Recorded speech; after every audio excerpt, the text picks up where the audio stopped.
and joining us on the line to discuss the success of Sanral's latest bond auction, which was held yesterday, is their Chief Financial Officer, Inge Mulder. Inge, good morning and thank you again for making the time to join us. Let's first get a sense of yesterday's bond auction performance. How does that tally against the expectations that you had? Morning, yes.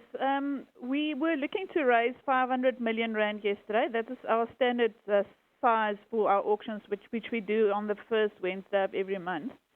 So it was a standard day on a standard auction looking for 500 million. We got bids for a total of 465 million, which is significantly less than what we've had in the past three auctions. Some of those prices were slightly wider than mark to market, so we only allocated 275 million and stuck to the mark to market on the day. What would you say accounts for this rather dim performance relative to previous auctions? I think there's a couple of things, but mainly, investors are very sensitive to instability or uncertainty. So mainly that would be our thinking about what happened. We did try and speak to most of the investors before the auction to relay any fears that the recent pronouncements would have any impact on Sanral. However, yes, it did create uncertainty, especially in the users themselves. So yes, that would create more problems for us than the fact that the investors didn't in fact buy the bonds. Have you had an opportunity to engage David Makhura on some of those comments and in particular the impact this is likely to have on Sanral? Look, Sanral is an agency of the National Department of Transport, so I think it's not for Sanral to speak to the Premier. It would be within the Minister's realm to do that. So that is, we take our cue from her. So if she indicates that we need to do something different, that's what we'll do. Inge, Ian Cruikshanks here.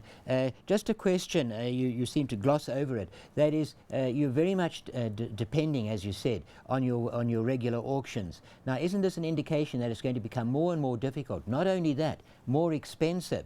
Those unallocated bids that you got may become the norm, and we may find that there are fewer at the levels at which you anticipated, which you would call commercial rates. But at the moment, and maybe for a little bit longer than that, we're going to find a higher cost of borrowing, which is then going to attract the interests of ratings agencies and have an impact on government's ratings itself.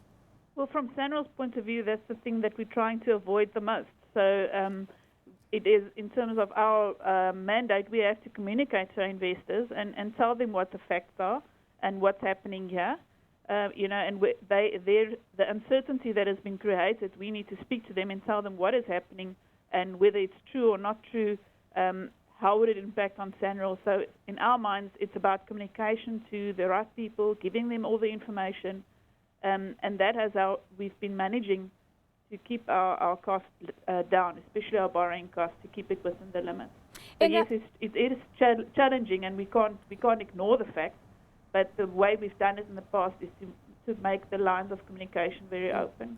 Inge, final question to you. There has been talks of a possible fuel levy replacing the e-tolls. Is that a possibility? Well, from Sanral's point of view, as I said before, we implement government's mandates. The current mandate in terms of the National Development Plan is the user pay principle. So until the mandate changes, Sanral does what the mandate says. So in our minds, it hasn't changed, and therefore we will not be changing it. Inge, there's also been debate about whether this is a step on a step in the side of the ANC to try and gain back some of the support that it lost in Gauteng in the municipal elections. Where does Sanral fit in being used almost as a pawn in what seems to be clear electioneering on the part of the ANC? Look, I can't tell you whether it's clear electioneering or not, but from the Sanral point of view, it does put us in a very difficult situation, and the auction of yesterday has clearly indicated that it has an impact, and that investors and the people using our roads see us as no different to government. So there is a very close link between Sanral and government and the pronouncements made by government. Inge, thank you for making the time to join us. That's a big thank you to Inge Mulder. She's the Chief Financial Officer of Sanral.